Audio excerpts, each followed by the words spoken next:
Hello and welcome back to another OMNIHEROES video. In this video we're going to have a look at Tsukuyomi. Now I've already gone through all of her details on the breakdown that I've done of all of the new units, and I do think that Tsukuyomi is probably second out of those new units. I don't think the ethereal shield hero is going to do altogether too much, but again we'll have to see, because shields can be removed or purified by Lily and Leah, by the celestial triggers.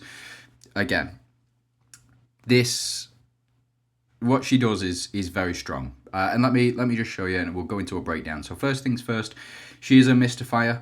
She will work very well alongside units like Mulan, like Catherine as well. Very, very strong pairing because she is a striker and because she is a celestial as well. Now you don't unlock that until you do get her up to 8 stars, and I do plan eventually to get her to 8 stars, potentially by the end of the season. So we'll see, but I've only got 2 copies of her at the moment. So we're going to do this 6-star review, and then we'll do the 7-star review. So first things first, what does she do at 6 stars? So these are the things that she will do. You've got, she deals 450% magic damage to frontline enemies. This means that if, say, for example, well, if you get her up to 8 stars, she's going to unlock that 540%, which is still, it's reasonable. It's quite high, but it isn't as high as some of the other units. Well, one other unit in particular for this release of units, and it's about average for attack damage. Now, what she doesn't do is attack Rift Odyssey bosses. That's something that I've noted that she doesn't do at all, is attack Rift Odyssey bosses, because she only attacks frontline enemies. That was the problem with Chang last season. If Chang attacked all units, then she would have been a much stronger unit, and I think she probably would have been the best. However, she doesn't, so it is what it is. But as it stands, this is what she does: 450 magic damage to frontline enemies and 180% magic damage with her active skill. Now, what she does as a passive, Tsukuyomi increases corrode damage coefficient of all corrode-based teams by 200%, and additionally increases the max HP of all allies by 25% as well. So what this means is, Tsukuyomi increases the corrode damage of coefficient of allied corrode-based teams by 200%. It's very similar to what Lancelot does. So if we jump into Lancelot, where have you got to? Here you are. Lancelot was a game changer for the corrode-based damage. He just didn't have the celestial stat line. So here, when Lancelot is increased, the corrode effect for all allies. So he increases the corrode effect for all allies. Now, this is worded differently to how Tsukuyomi is worded. Tsukuyomi increases the corrode damage coefficient of all allied corrode-based teams. So I believe what this means is you need to run her on a Mystifiers team. I think it's worded in such a way that it should be corrode damage is increased for Mystifiers. So I think you're going to get a lot of damage out of this particular passive, especially if you get it up to 8 stars. So if you get Tsukuyomi up to 8 stars, you're going to be doing a lot of damage. Now, what she does after that, so if you do get her up to 7 stars, we'll go through that in the next video in full, but grants allied corrode-based teams the ability to absorb stats. This is going to be super powerful.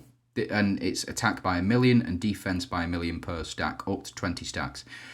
The corrode stack limit is removed when you get it to 9 stars. So getting her to 9 stars is probably your best bet, but we'll just have to see. And also, she gets increase of attack, defense, and max HP by 44%, and increased attack by 50% as well. So she's getting effectively 99% increased attack this season. If we go to Oath Force, this is at 10 stars. When she takes action, she has 50% chance to take an additional action. You get her up to this 12-star mark, which is where you want the majority of your units to be anyway. But you get her up to 12 stars, and the chances increase to 100%. So a very powerful effect indeed. But again, that's only for PvP.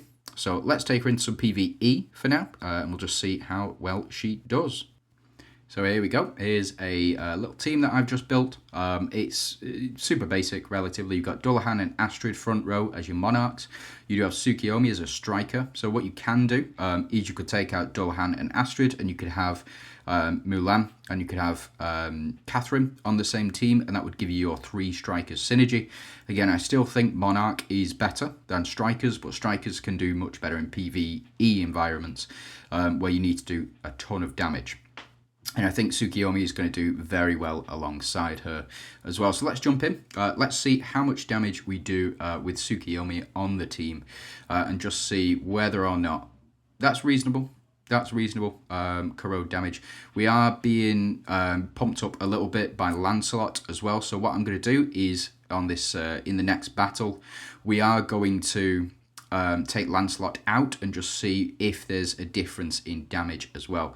So this is corrode. Now she doesn't apply corrode herself. As you can see, Gaia on her basic applied that corrode. Lancelot applies that corrode as well. But the problem is, oh, that was a lot. That was a lot of damage on corrode. Flipping heck.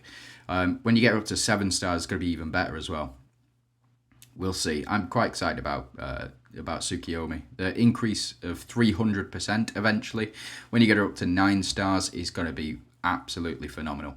But we increase the corrode-based damage of... we increase the coefficient of corrode-based damage, so we get an additional 200% damage. Then Lancelot's 200% on top of that as well. So we're going to try that again. We'll take Lancelot out and we will pop in Mulan. We'll see. So we pop in Mulan and we'll just see how much damage we do with just Tsukuyomi on the team to see whether or not, yeah. So as you can see, 200% additional on top of the 200% Lancelot is giving. Sorry, it's technically below. So what will happen is she will increase the coefficient of the corrode damage, and then Lancelot will apply the 200% on top of it, which is why we were seeing so much before. Very, very strong, I think anyway, personally. But again, we'll see. We're not able to stun as many units. If you don't know, whenever you apply corrode, you will also apply stun. But front row goes straight down. Very different to what we saw last time. So Lancelot increasing it by 200% took the rest of them out as well. I think it's powerful, but I don't think it's too powerful. If you know what I mean. I think that we're increasing the coefficient corrode damage. So when we apply that corrode, it's going to do much more damage. And here we go. There's the first attack that we've seen of her. And actually it looks quite nice. And she did 1,500 damage. She did more than the rest of the team. That's actually quite nice. It's quite nice to see, to be honest. I mean, Gaia didn't attack, but it is what it is. So what happens if we take Tsukuyomi out, and then we can go ahead and pop Lancelot in. So let's see how well this team does without Tsukuyomi in it. We'll see what the different results are based on what we've done. So very similar to what we saw last time, maybe a bit more damage from Lancelot specifically.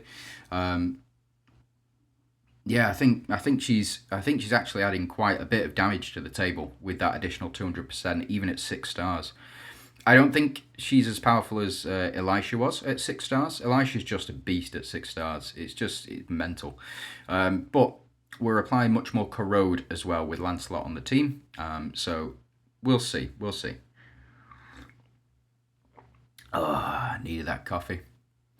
And yeah, so as you can see, much more damage done with Lancelot, because the way that it works is Lancelot applies that 200% on top. Not only that, but on his basic attack, Lancelot also applies stacks of corrode to the enemies as well. So we do get here, we get Dullahan doing a double ult, absolutely fantastic, and we see Gaia finally attack. So it did take longer to kill these enemies without Tsukuyomi on the team.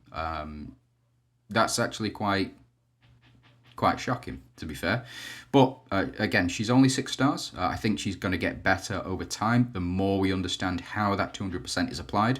But the way that I think it is applied is 200%. So if we take out Mulan, and let's just go for Tsukuyomi one more time, and let's just see how well they take the enemies out effectively. But yeah, I think with her on the team, so we have done around the same amount of damage this time as we saw with Lancelot. So we'll just have to see how this effect is applied.